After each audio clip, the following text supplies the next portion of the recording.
Nous nous intéressons ici à l'un des trois modes de transfert de chaleur qui est la convection. Donc nous avons pu voir la conduction dans une vidéo précédente, nous verrons un peu plus tard le rayonnement. La conduction nécessite un contact physique direct entre le corps chaud et le corps froid. Dans la convection, on va avoir un intermédiaire qui va être un fluide et qui va se mettre en mouvement. Le cas du rayonnement, lui, est très différent parce que le transfert de chaleur, dans ce cas, ne nécessite pas de transfert de contact physique et ce transfert peut exister même dans le vide. Alors, quelques rappels sur la conduction. La conduction, c'est un phénomène lent et la chaleur va progresser lentement dans la zone de contact de proche en proche. Ce qu'on peut faire dans les problèmes de conduction, c'est transformer le problème qu'on étudie dans une analogie électrique qui est liée à la loi de Fourier, où la température correspond au potentiel électrique de part et d'autre de la zone de contact. Le flux de chaleur phi qui s'écoule correspond à l'intensité et on associe au problème une résistance thermique.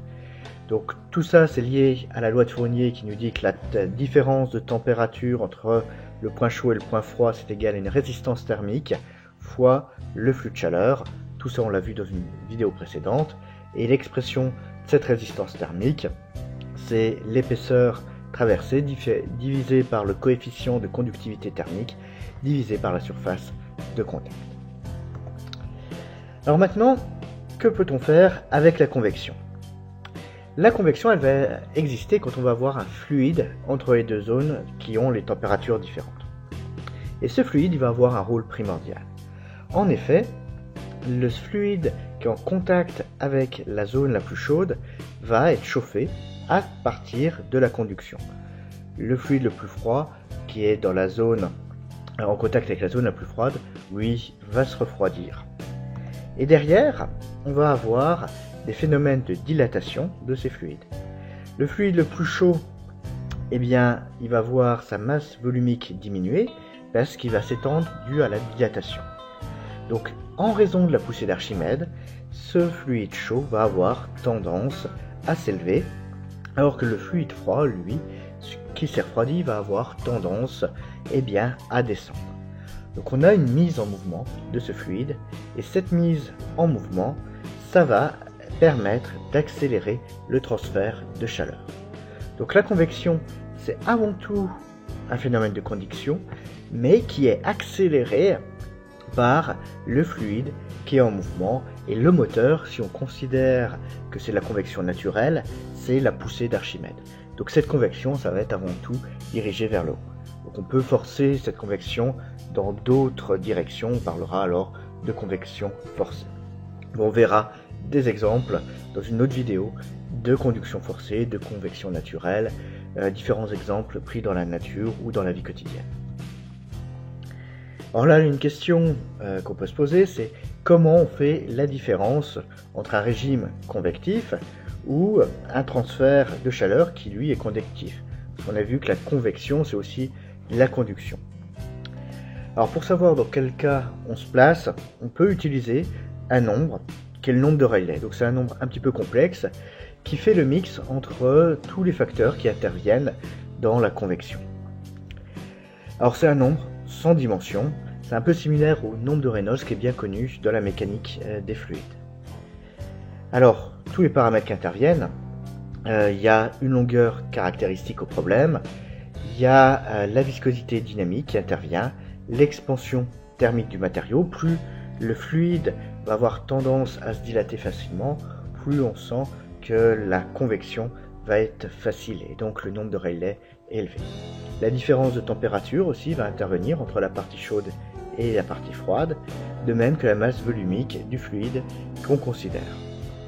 Et on a aussi le coefficient de conductivité thermique, et là on voit qu'il est plutôt situé au dénominateur, c'est-à-dire que plus le fluide aura une conductivité importante, plus ce sera le nombre de Rayleigh sera bas et plus la conduction l'emportera.